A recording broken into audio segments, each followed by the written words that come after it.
and welcome to another episode of Ladies Talking Business. I am super excited about our guest on today's segment.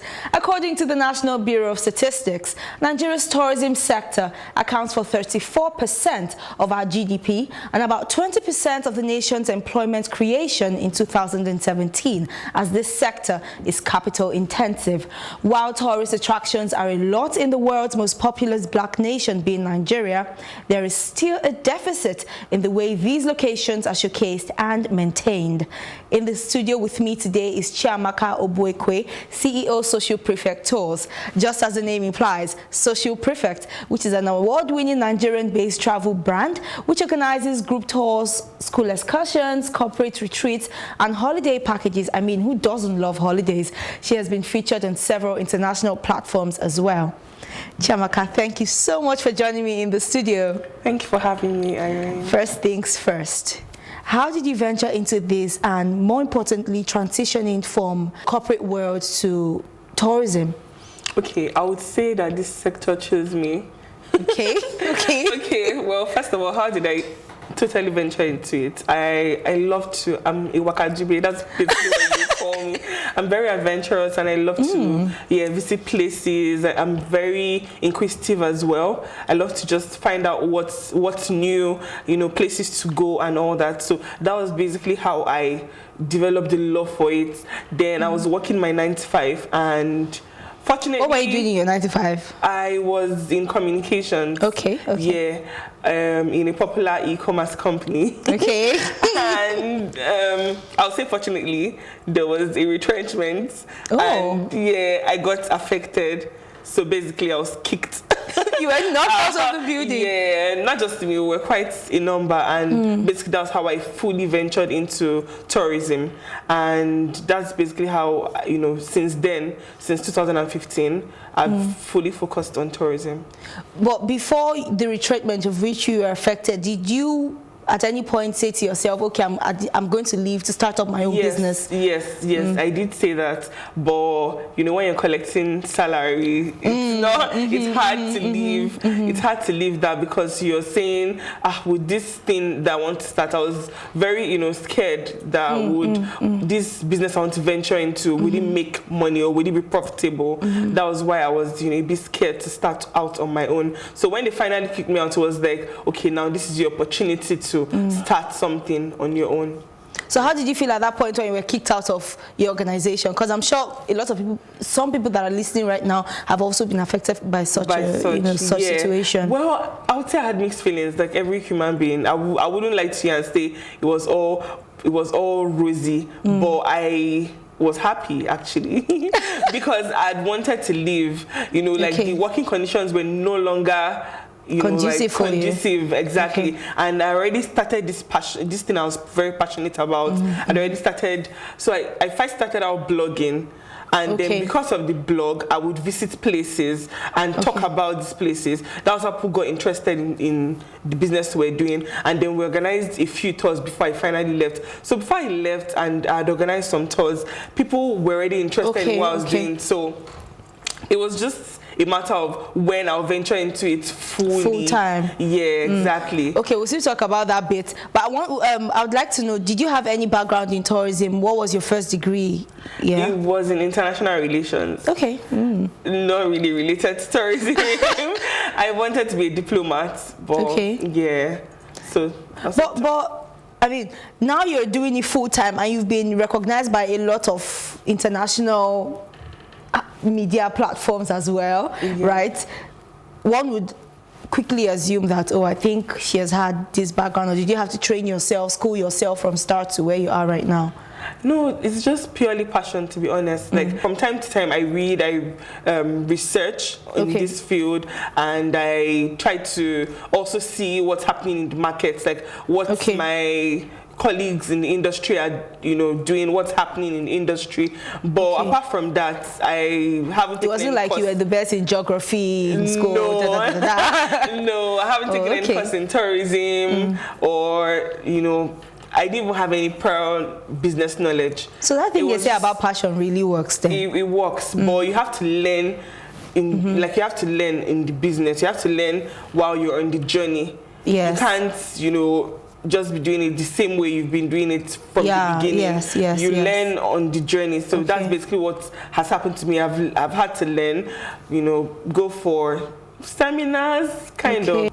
Okay, so basically, from what you're saying, it's obvious that aside from just finding a place for people to go to, you should at least have a background, or maybe not a background, but understand the rudiments of business, working with people, having to collaborate with like hotels if they need to sleep over. How are you able to manage all of these things, having just left your job and it wasn't like your forte was in business development? Okay. Yes, so basically you have to learn on the job, like I had mentioned before. So tourism brings different, how like put other businesses together. Apart from, you know, like just the destination, you also have to learn how to manage your finances, like accounting. So you can either outsource or you can do it on your own. It's always better to outsource. It's always better to outsource your accounting. That way, everything is managed properly. You know, but if you're starting out and you don't really have the money to do that, although there are small firms that help now to, you know, like help you manage your accounting, but if you don't really know how to do that, then you can just try and do it on your own. You know, just have your Excel sheet where you document all, you know, like the cash flow basically. And to also like we work with hotels, work with airlines, we work with, so you just basically have to know how to manage like relationships and how to put these packages together. When you're putting packages together, you have to put into consideration a lot of things. And do you want to share some of them, or their trade secrets? No, not really. They are not, I mean, they are generic basically. Okay, so you could share. I mean, people are here to learn. Yes. So for example, if we are putting together a package in Nigeria, like we're doing a tour to maybe a day trip to somewhere like Abeokuta. So we have to contact the bus company. So that way you find out which companies hire buses or rent out buses. Then you find out you have that on site. Then you have to find out from the places you want to visit in Abeokuta. You know, like maybe Olumorok, for example, how much is the fee to gain entrance into the attraction, and then you also contact food service provider, and then some other things you want to add as well. If you want to add some small entertainment, like maybe music, games, you can contact your DJ. And all that, So you just bring all those things together and then you mark up. That's basically how people come up with, or that's how we come up with the prices for local travels. What about in the case of international travels? What you do is you contact the airline. You contact the airline for, if it's an FIT. FIT is for individual travelers. While we have group travel as well, and then family, like depending on what, if you want group travel, then there's group travel rates. So they give you those fares that they don't give normal people. And then you also have hotel rates. There are rates for tour operators as well, for hotels as well. You find out those rates and you bring them, and then you also find out for the tour attractions that you want to go to as well. Depending on, you know, wherever I want to go to, whether an African country, outside Africa, you put those packages together, and when you bring everything together, you mark up. That's how you come up with the packages. So how are you able to, how easy is it to get visas for your clients as well? It depends. So for now, we're focused on mainly visa on arrival, easy to get visas, and also e-visas. So you just also focus on countries that give all of those things? However, like normally with the green passports, we know the situation of the green passport and how sometimes it may be difficult to get visas. So we help to pass through those barriers and help people get visas as quickly as possible. Definitely.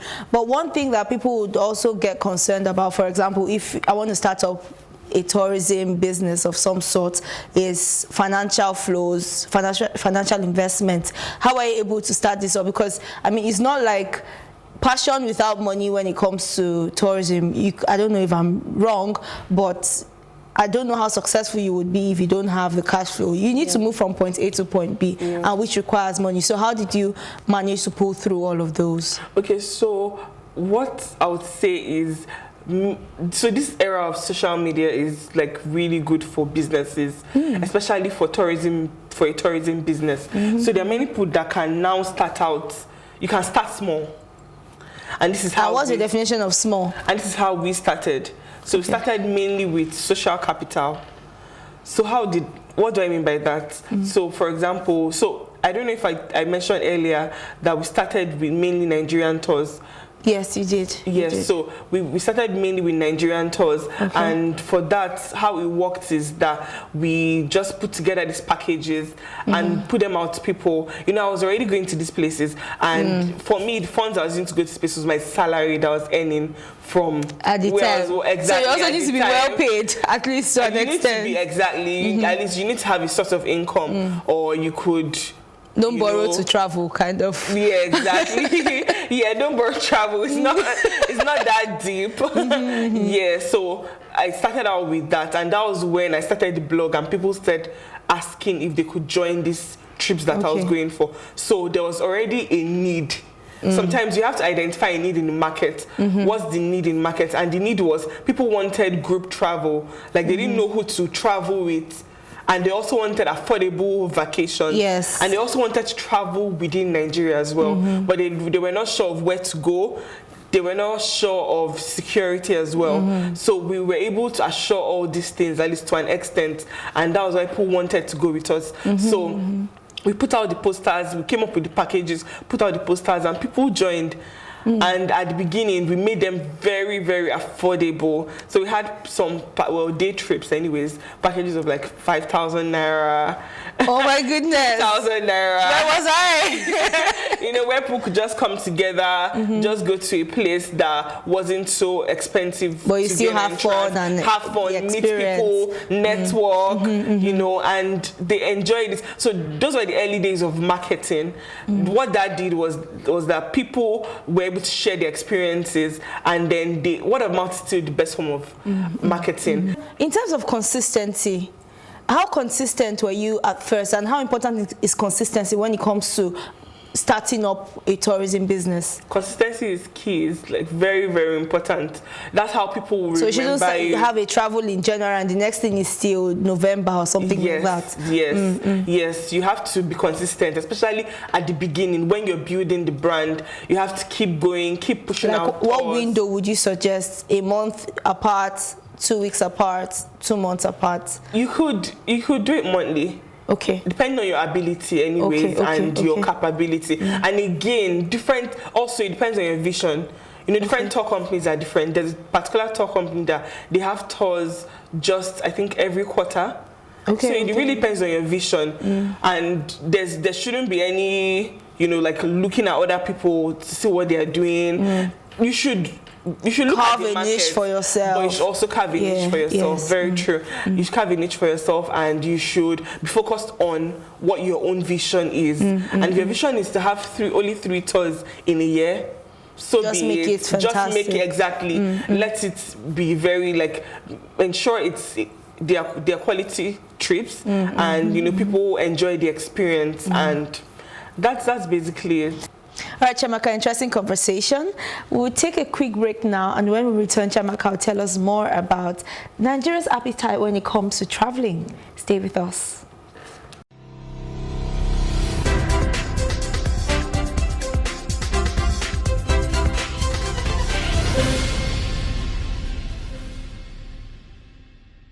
Thank you for staying with us. Chiamaka, how receptive are Nigerians when it comes to traveling? So Nigerians are now interested in traveling because of the boom of, let's say, Instagram travelers. So, you know, like the Instagram world is very aspirational. Okay.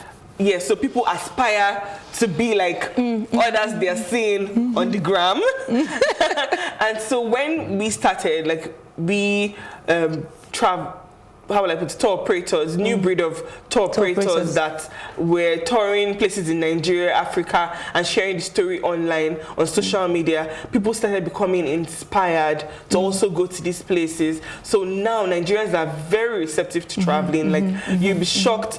There was a particular company that took over 100 people where it was to Dubai. So, and I think people like to go to Dubai. So Dubai is beautiful. Yeah. So that was basically it. And people are now very receptive to traveling. Nigerians are, even to traveling within Nigeria. But in terms of traveling within Nigeria, how well controlled and managed would you say our tourist attractions are here? Because we would not say that we don't know there are very lovely places here in Nigeria, but do you think they are well maintained?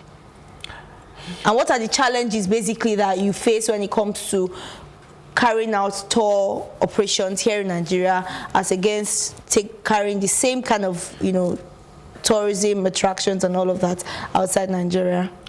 Okay, first of all, you say the roads, infrastructure.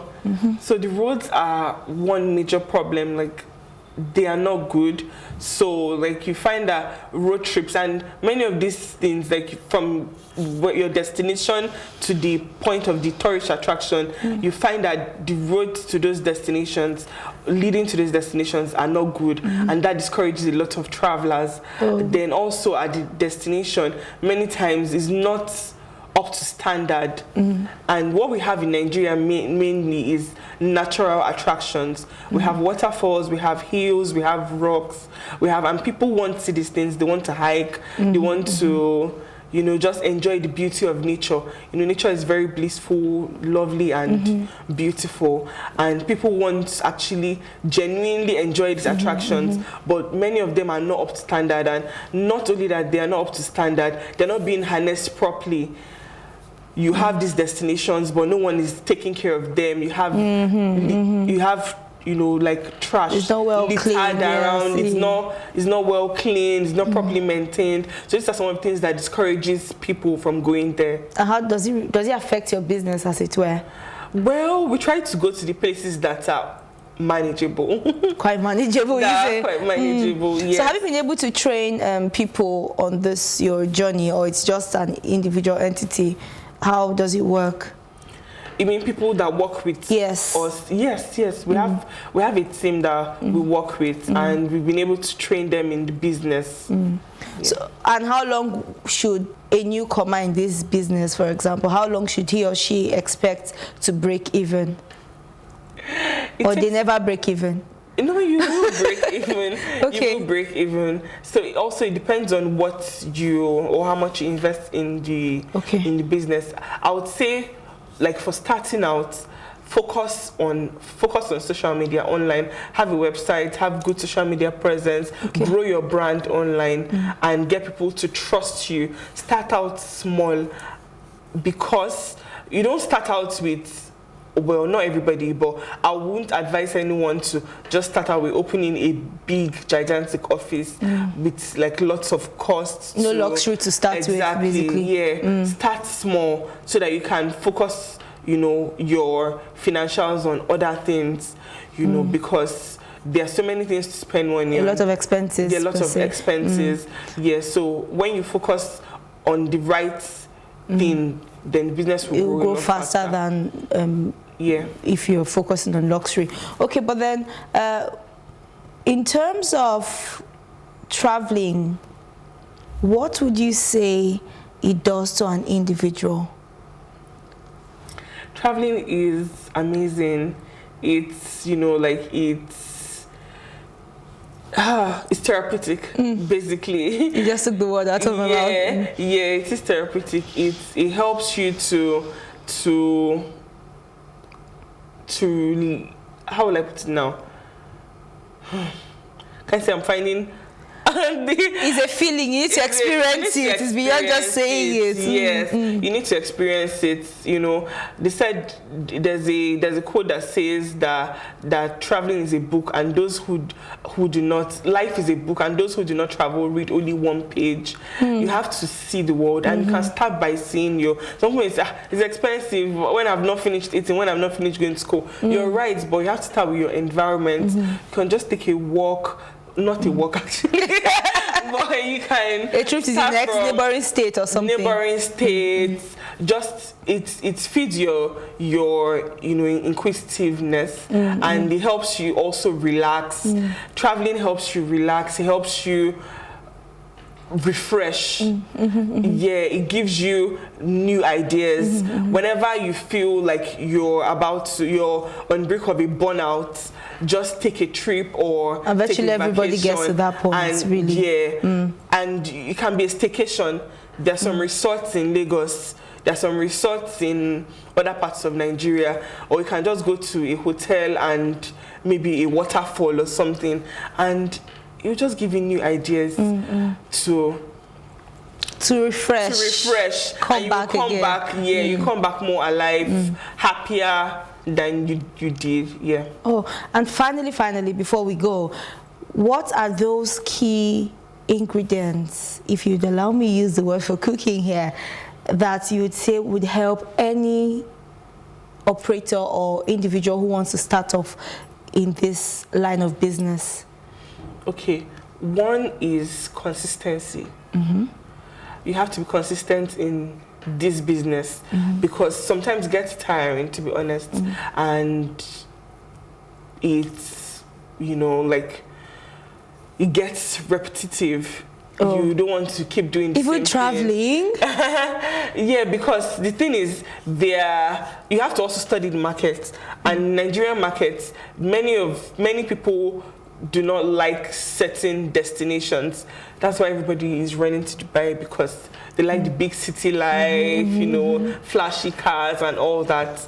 Yes, so you also have to study the market. And one thing is, so it's the market that actually decides where you're going to. Exactly. So sometimes can get repetitive, because you have to please the market sometimes. So, but you have to be consistent in what you're doing. Then you also have to be very passionate. If you're not passionate, you're going to definitely stop this business, because it's not just about fun and traveling. It's also about a lot of things.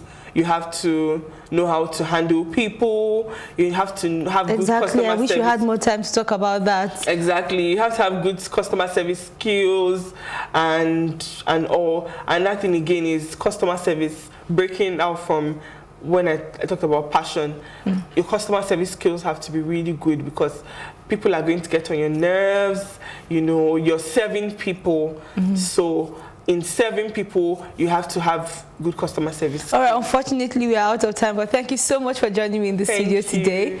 Thank you for staying with us, and I hope you learned a thing or two. Don't forget, for more engaging conversations of this nature, follow us on Twitter, Facebook, Instagram, LinkedIn, and of course, YouTube, all at Plus TV Africa. Until next time, I remain your host, Irene Ubani. Bye.